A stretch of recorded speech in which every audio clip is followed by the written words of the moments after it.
Welcome student to EduSet channel Haryana. Myself Bimla Devi, lecturer in Commerce, GGSSS Gangwa Hisar. We going to study about chapter 11.1. Chapter name is Marketing and Marketing Mix.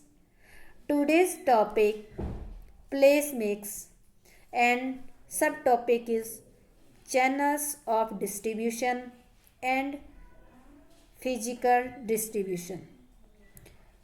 Please student listen attentively and prepare notes for future. So let's begin. Today's first topic is place mix. Place mix means स्थान मिश्रण. तो ये हमारा देखो 4 piece हमने starting में पढ़े थे कि 4 पीस होते हैं product mix, price mix, promotion mix और प्लेस मिक्स. तो ये आज इस लेक्चर में हमारा 4th पी यानी कि प्लेस मिक्स के बारे में हम स्टडी कर रही हैं. तो स्थान मिश्रण का अभिप्राय उन सभी निर्णयों के योग से है जो उत्पाद को उपभोक्ता के लिए उपलब्ध करवाने हेतु लिए जाती हैं. यानी कि ऐसे डिसीजन जो उत्पादकों से प्रोडक्ट लेकर उपभोक्ता तक पहुंचाने में जो एक्टिविटी की जाती है या जो क्रियाएं की जाती हैं उन क्रियाओं के संबंध में जो निर्णय लिए जाते हैं उन निर्णयों का जो योग होता है वो स्थान मिक्स कहलाता है. यदि उत्पाद ठीक समय पर, ठीक मात्रा में व ठीक स्थान पर उपलब्ध न हो तो उपभोक्ता उसे क्रय नहीं कर पाएंगे और ऐसी स्थिति में सभी विपणन की क्रियाएं जो उत्पादन करने तक की है विपणन की क्रियाएं वो सारी बेकार हो जाएगी. तो विपणन क्रियाओं को सार्थक बनाने के लिए स्थान मिश्रण का होना अति आवश्यक है.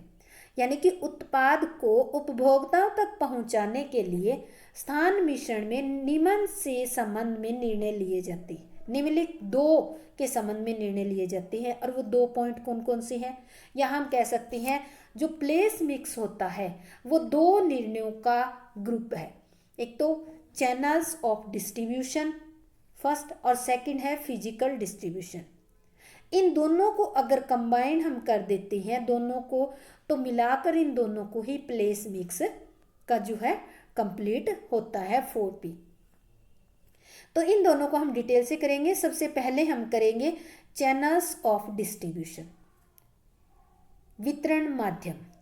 वितरण माध्यम का अर्थ उस मार्ग से है जिससे होकर वस्तुएं उपभोक्ता तक पहुंचती है.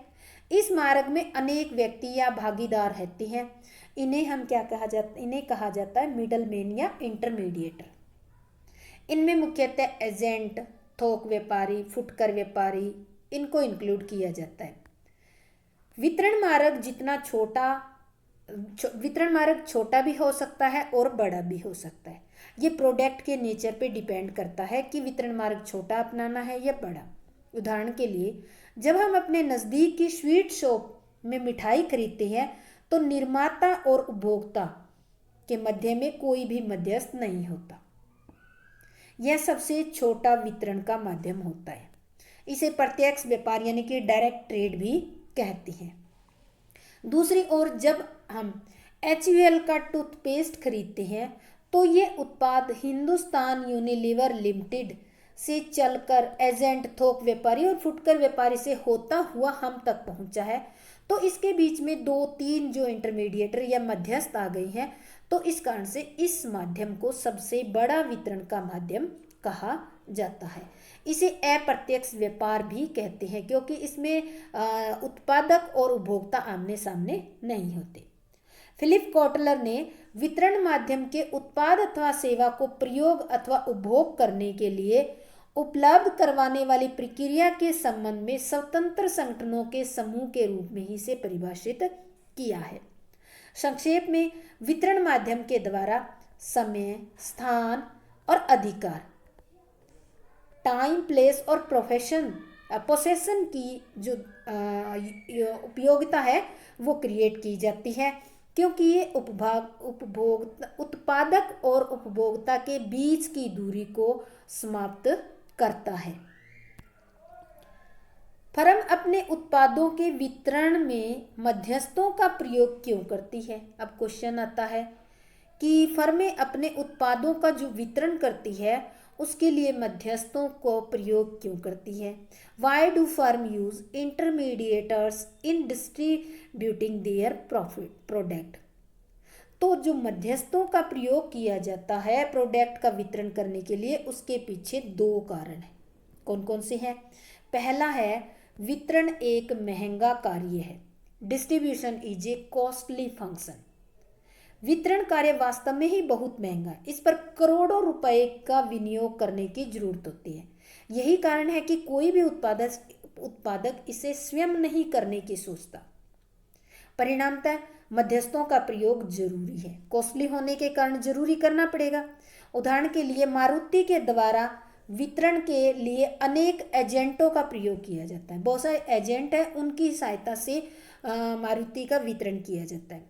यह काम यदि कंपनी खुद ही करने लग जाए, स्वयं करने लगेगी, तो बिक्री और सर्विस का सारा प्रबंध भी कंपनी को खुद को करना पड़ेगा, जो कि कंपनी के लिए एक बहुत महंगा और कठिन काम साबित होगा। तो कंपनी हो सकता है इस काम में सफल हो या ना हो, पिछड़ भी सकती है, क्योंकि ये काफ़ी लंबी प्रोसेस है और काफ़ी महंगा भी है। तो फर्स्ट कारण ये था कि ये कॉस्टली है। सेकंड है प्रत्यक्ष विक्रय का संभव न होना। Direct selling not feasible. कभी कभी क्या होता है, मध्यस्थों के अभाव में बिक्री करना असंभव सा हो जाता है। कई बार ये होता है, उदाहरण के लिए आईटीसी का व्यवसाय इतने बड़े पैमाने पर है कि उसके लिए सीधे ही उपभोक्ताओं को माल बेचना बहुत मुश्किल है। असंभव है, मुश्किल ही नहीं, असंभव है। तो इस तरह बड़ी कंपनियों के लिए मध्यस्थों का प्रयोग करना अनिवार्य है। मध्यस्थ अपने अपने क्षेत्र के विशेषज्ञ होते हैं, उनका उपभोक्ताओं के साथ सीधा संबंध होता है। यही कारण है कि वे वितरण के काम को आसानी से कर लेते हैं और उनको अपने अपने क्षेत्र में ही वो वितरण का काम करना होता है और उस क्षेत्र की उनको नॉलेज होती है, इसलिए वो आसानी से उस काम को कर लेती हैं। नेक्स्ट है वितरण माध्यमों के प्रकार अथवा स्तर, टाइप्स और levels of channel of distribution. देखो, उत्पादक व उपभोक्ता बाजार के दो मुख्य अंग हैं, उत्पादक भी और उपभोक्ता भी। दोनों की दूरी को समाप्त करने का काम किया जाता है मध्यस्थों के द्वारा, और दोनों की दूरी को समाप्त करने का कोई एक स्टैंडर्डाइज लेवल या कोई एक स्टैंडर्डाइज तरीका नहीं है। आवश्यकता अनुसार अधिक या कम मध्यस्थों की आवश्यकता जैसे भी संभव हो मध्यस्थों की सहायता ली जाती है, और जरूरी नहीं है तो नहीं ली जाती। तो इसको हम डिटेल से स्टडी करेंगे। सबसे पहला है प्रत्यक्ष माध्यम अथवा शून्य स्तरीय माध्यम। डायरेक्ट चैनल और जीरो लेवल चैनल क्या होता है? जब उत्पादक माल मध्यस्थों को न बेचकर सीधे ही उपभोक्ताओं को बेचते हैं तो इसे प्रत्यक्ष माध्यम या शून्य स्तरीय माध्यम कहते हैं। शून्य स्तरीय माध्यम उसको कहते हैं जब उपभोक्ता और उत्पादक आमने सामने होते हैं, यानी कि उत्पादक स्वयं उपभोक्ताओं को माल बेचते हैं तो उनके बीच में कोई भी मध्यस्थ नहीं आता, जीरो मध्यस्थ होते हैं, तो उसको शून्य स्तरीय माध्यम कहा जाता है। कई कंपनियां जो है स्वयं की फुटकर दुकानों के द्वारा या फिर डाक द्वारा, इंटरनेट द्वारा या घर घर जाकर भी माल बेचती है। इसकी भी ये भी एक जो है प्रत्यक्ष विक्रय करने की एक विधि है। इस माध्यम से उत्पाद बेचने वाली कंपनियां निम्नलिखित है इस तरीके से, जैसे बाटा शू कंपनी, यूरोके फॉवर्स हो गया, एशियन स्काई शॉप हो गया। तो ये क्या करती है, अपनी शॉप खोलकर हर एक सिटी के अंदर अपना माल बेचती है। शून्य स्तरीय माध्यम को एक चित्र की सहायता से हम दिखाना चाहेंगे, जैसे कि उत्पादक माल को बनाने वाला है और उपभोक्ता माल को यूज करने वाला है।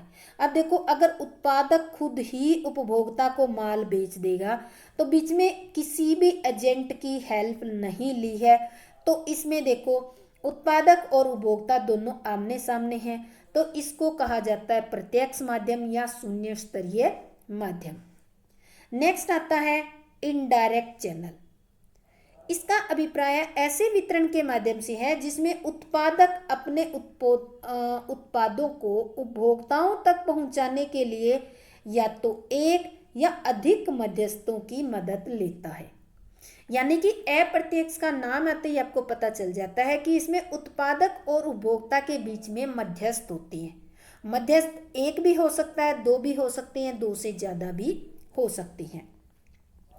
तो एक स्तरीय माध्यम, वन लेवल चैनल, इसके नाम से पता चल रहा है एक स्तरीय। इस विधि में एक मध्यस्थ का प्रयोग किया जाता है। यहाँ उत्पादक जो है माल एजेंट या थोक व्यापारी को न बेचकर सीधे फुटकर व्यापारी को माल बेचता है। और इस विधि का प्रयोग महंगी घड़ियों के लिए या इसी तरह की जो अन्य सामग्री होती है, जो कॉस्टली सामग्री होती है या कॉस्टली जो प्रोडक्ट होते हैं या फिर शीघ्र नाशवान वस्तुएं होती हैं, उनके लिए उपयोगी होते हैं। इनको हम एक चित्र की सहायता से करेंगे देख समझने की। उत्पादक जो है अपना माल किसको बेचता है? फुटकर व्यापारी को। और फुटकर व्यापारी किसको बेचता है? उपभोक्ता को। तो अब देखो, उपभोक्ता और उत्पादक के बीच में एक मिडल मैन जो है इंक्लूड हुआ है। इस कारण से इसको एक स्तरीय माध्यम कहा जाता है। सेकेंड, इसके बाद नेक्स्ट आता है द्विस्तरीय माध्यम, टू लेवल चैनल। इस विधि में माल जो है थोक व्यापारी को बेचता है उत्पादक, थोक व्यापारी फिर फुटकर व्यापारी को, और फुटकर व्यापारी फिर आगे थोड़ी थोड़ी मात्रा में उपभोक्ताओं को माल बेचता है। तो इसको हम ये किस चीज़ का व्यापार करते हैं? जैसे साबुन, चाय, नमक, बिस्किट, चीनी, इनके जो व्यापार होता है वो इसी तरह का किया जाता है। जैसे उत्पादक है वो माल किसको बेचता है? उपभोक्ता, थोक व्यापारी को, थोक व्यापारी फुटकर को, और फुटकर व्यापारी उपभोक्ता को। इस प्रकार अगर यहाँ उत्पादक और उपभोक्ता के बीच में देखें तो दो मिडल मैन इंक्लूड हुए हैं। तो इस कारण से इसको द्विस्तरीय माध्यम भी कहा जाता है। दो मध्यस्थ इंक्लूड हो गए तो उसको द्विस्तरीय माध्यम कहा जाएगा। इसके बाद नेक्स्ट है त्रिस्तरीय लेवल, थ्री लेवल चैनल। इसके अंदर क्या होता है? द्विस्तरीय माध्यम में एक स्तर एजेंट के रूप में और ऐड हो जाता है। यानी कि जो उत्पादक है वो एजेंट को माल बेचता है, एजेंट थोक व्यापारी फुटकर व्यापारी, और फुटकर व्यापारी उपभोक्ताओं को माल बेचता है। तो इसको एक चित्र की सहायता से देखेंगे। उत्पादक किसको माल बेचता है? एजेंट को। एजेंट किसको बेचता है? थोक व्यापारी को। थोक व्यापारी बेचता है फुटकर व्यापारी को, और फुटकर व्यापारी उपभोक्ता को। यानी कि उत्पादक और उपभोक्ता के बीच में नंबर 1 एजेंट, नंबर 2 थोक व्यापारी और नंबर 3 फुटकर व्यापारी, तीन मिडल मैन इंक्लूड हुए हैं। इस कारण से इस माध्यम का नाम रखा गया है थ्री लेवल चैनल, या फिर त्रिस्तरीय माध्यम आप कह सकते हो। अब आता है functions of channel of distribution, वितरण माध्यम के कार्य। सबसे पहला है शॉर्टिंग। मध्यस्थ विभिन्न स्रोतों से वस्तुएं खरीदते हैं, और ये वस्तुएं जो होती हैं एक जैसे आकार, क्वालिटी या प्रकृति की होती है।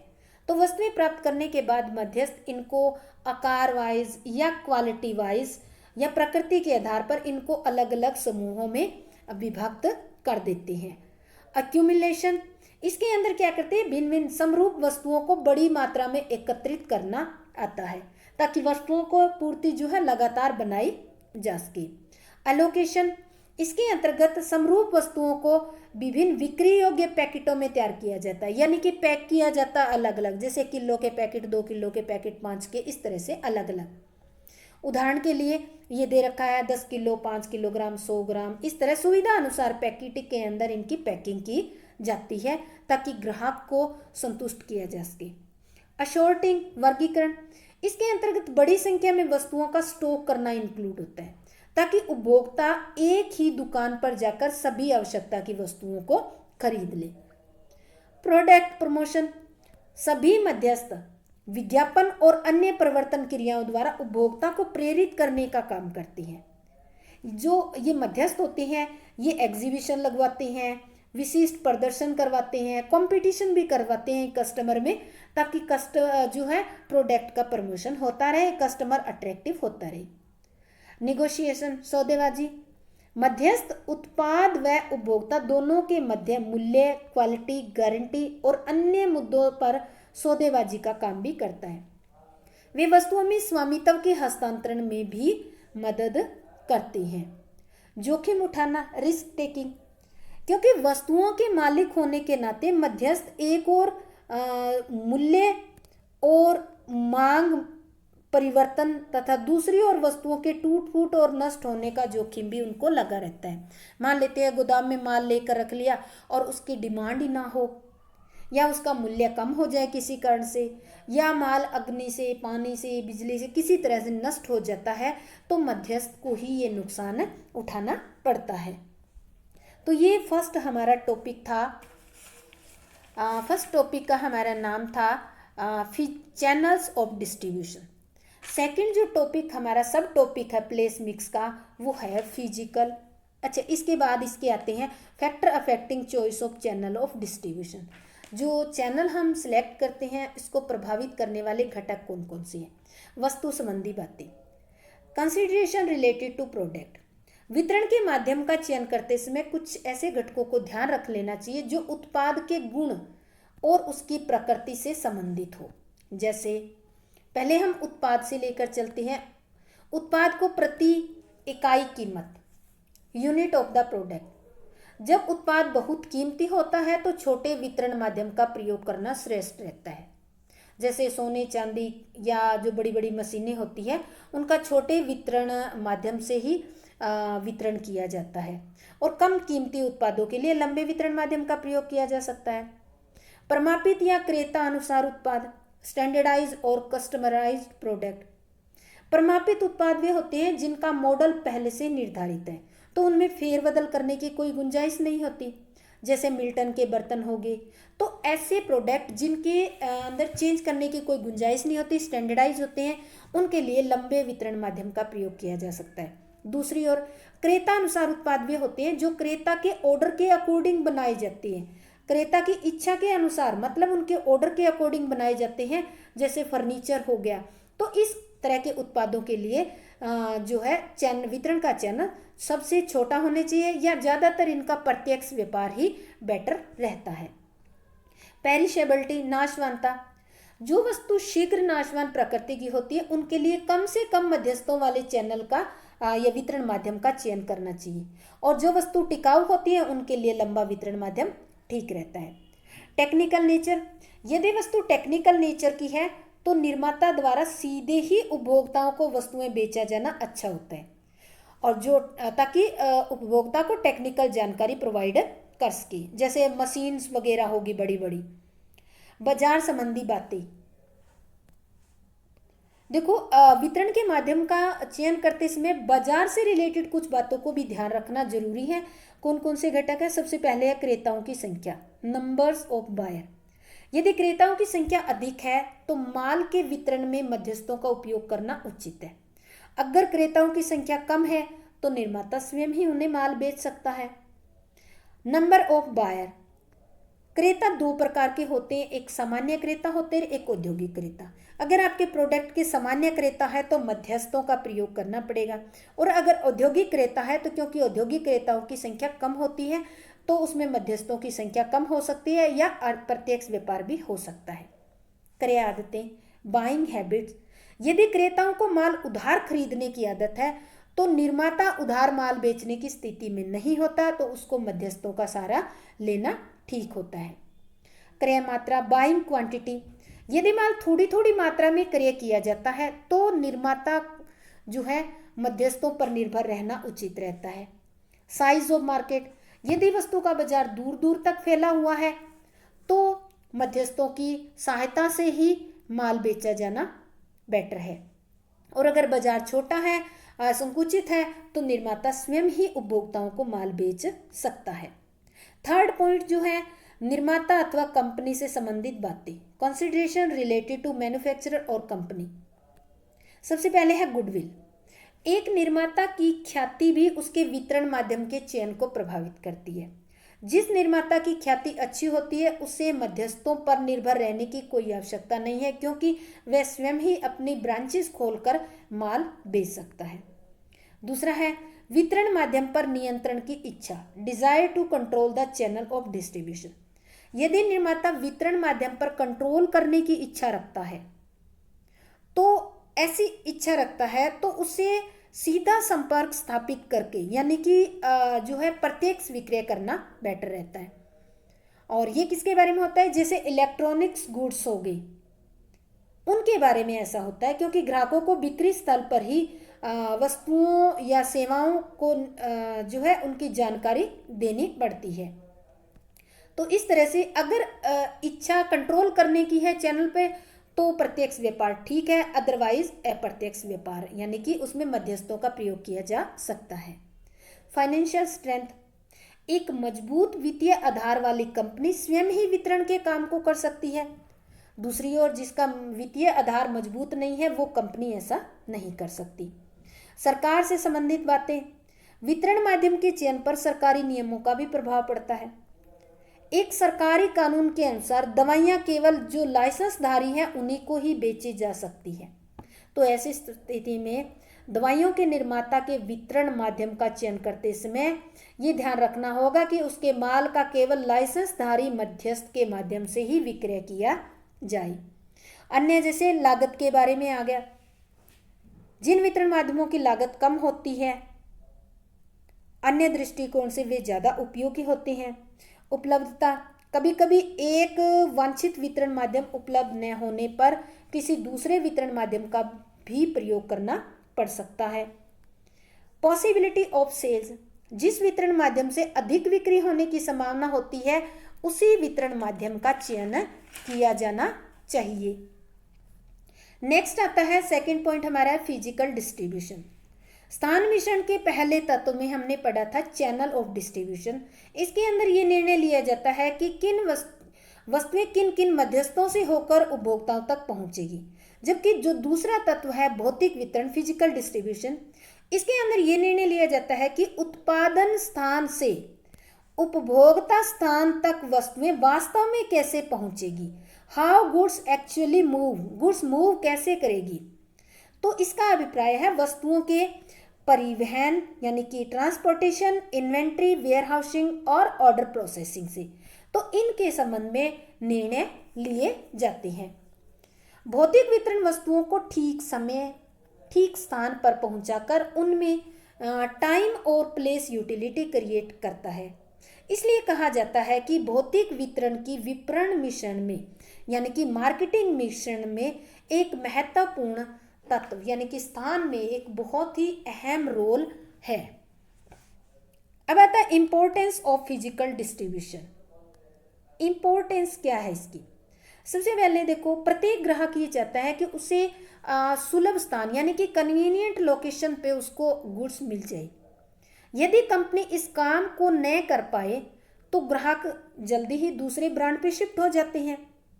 तो एक कंपनी जो डिजायर सर्विसेज लेवल प्राप्त करना चाहती है उसके लिए ये सुनिश्चित करना जरूरी है कि वस्तुओं का उत्पादन, प्रोडक्शन, वेयरहाउसिंग, ट्रांसपोर्टेशन ऐसा हो जैसा ग्राहक चाहते हैं, और ऐसा भौतिक वितरण से ही संभव हो सकता है।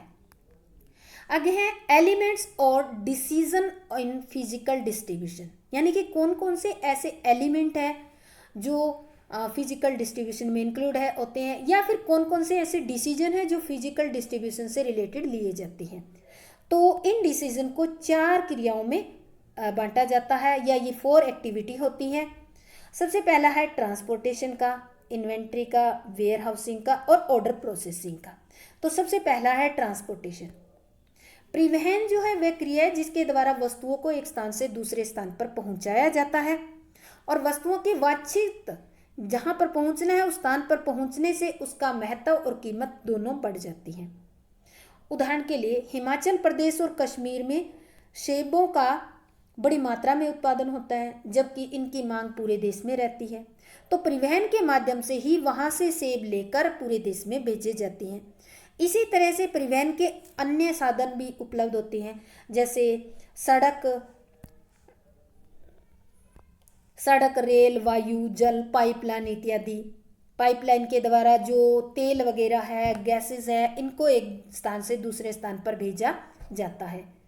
तो परिवहन पर देखो लागत आती है, तो चयन करते वक्त किस साधन के द्वारा आपको अपना प्रोडक्ट मूव करवाना है तो कुछ बातों का ध्यान रखना जरूरी है, जैसे उस परिवहन की कॉस्ट, ठीक है, स्पीड और निर्भरता, फ्रीक्वेंसीज, पावर, सेफ्टी सब कुछ ध्यान में रखकर ही उसका चुनाव किया जाता है।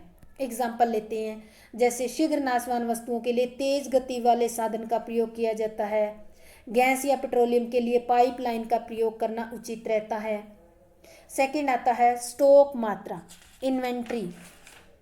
इन्वेंट्री का अर्थ होता है बिक्री अथवा प्रयोग के लिए कच्चा माल या अर्धनिर्मित माल या फिर तैयार माल की स्टॉक में रखी गई मात्रा, यानी कि आपके गोदाम में स्टॉक में जो मात्रा रखी गई है उसको इन्वेंट्री कहा जाता है। विभिन्न वस्तुओं का स्टॉक कितनी कितनी मात्रा में रखा जाए, ये फिजिकल डिस्ट्रीब्यूशन में एक महत्वपूर्ण निर्णय है। इस निर्णय के महत्वपूर्ण होने का मुख्य कारण ये है कि माल का स्टॉक नहीं तो आवश्यकता से कम होना चाहिए और न ही आवश्यकता से ज़्यादा, क्योंकि आवश्यकता से कम होगा तो भी नुकसानदायक है और ज़्यादा होगा तो भी। कैसे होगा? जैसे स्टॉक की न्यून मात्रा, लो क्वांटिटी ऑफ स्टॉक। अगर स्टॉक कम मात्रा में है तो कम मात्रा में रखने से स्टॉक का कम पैसा तो आपका स्टॉक में फंसेगा, लागत भी कम आएगी, पर दूसरी ओर थोड़ी सी भी अगर मांग बढ़ जाती है तो स्टॉक की कमी के कारण ग्राहक जो है प्रतियोगी प्रोडक्ट की तरफ मुड़ जाएंगे, क्योंकि आपके पास स्टॉक नहीं है तो आप सप्लाई पूरी नहीं कर सकते। सेकंड है स्टॉक का अत्यधिक होना, एक्सेसिव क्वांटिटी ऑफ स्टॉक। यदि स्टॉक अत्यधिक मात्रा में उपलब्ध है तो कितनी ही मांग की पूर्ति की जा सकती है, लेकिन ग्राहकों के चले जाने का डर तो शून्य हो जाएगा। परंतु दूसरी साइड अगर हम देखें तो ज़्यादा स्टॉक करने से आपका ज़्यादा पैसा स्टॉक में फंस जाएगा, तो इससे कॉस्ट जो है इंक्रीज हो जाएगी। संक्षेप में कह सकते हैं कि दोनों ही स्थितियां के लाभ भी हैं और हानियां भी है, पर स्टॉक जो है ना तो आवश्यकता से कम होना चाहिए ना ज़्यादा होना चाहिए, स्टॉक जो है एडिक्वेट अमाउंट में होना चाहिए। भंडारण, प्राय देखा जाता है कि माल क्रय करने, तैयार करने और विक्रय करने के बीच में कुछ समय लग जाता है और इस समय अवधि में माल का स्टॉक करना पड़ता है। वो स्टॉक कहाँ करते हैं? भंडार गृह में, वेयर हाउस में।